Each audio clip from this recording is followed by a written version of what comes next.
दिनै आङो देबोरगाव block कमिटिनि president हिसाबै देबोरगाव समष्टिनि खना खनला गासैबो खबरफोरखौ आं मिथिगौ।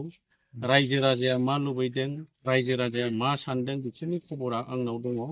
दिनैहाय जोङो बेफोरखौ खबरखौ जोङो गामि गामि हाबनानै जोङो मिथिनो हादों आरो बेजों लोगोसे जोंहा फेज 1 आरो फेज 2 मोनसे डाटा खालामनाय जादों। बे हिसाबै जोङो गासै फेज 1 आरो फेज 2 नि गासै हिसाब खिथाबखौ खालामनानै जोङो दिनैहाय जोङो देबोरगाव समष्टि हिसाबै देरहानायनि अबस्थायाव दङ।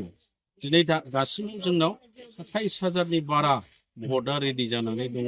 बेनिखायनो जोङो देबोरगाव समष्टि हिसाबै देरहागोना रोखा आरो दिनैहाय खोब दुखुनांथाव जागोन जोंनि मानगोनां हाग्रामा महिलारिया देबोरगाव समष्टियाव बियो जेनगोन।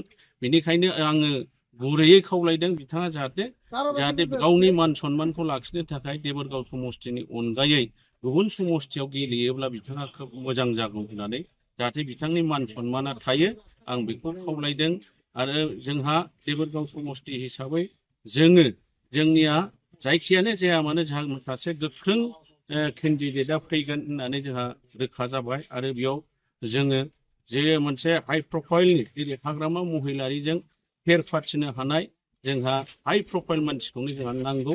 बेनिखायनो जोङो बेफोरबायदिखौ जोङो गोजौ लेभेलाव थिग खालामनानै दोनखाबाय। बेखौ फोसावनो थाखाय आद्राल' दंसै, बेखौ जोङो नेनानै दङ।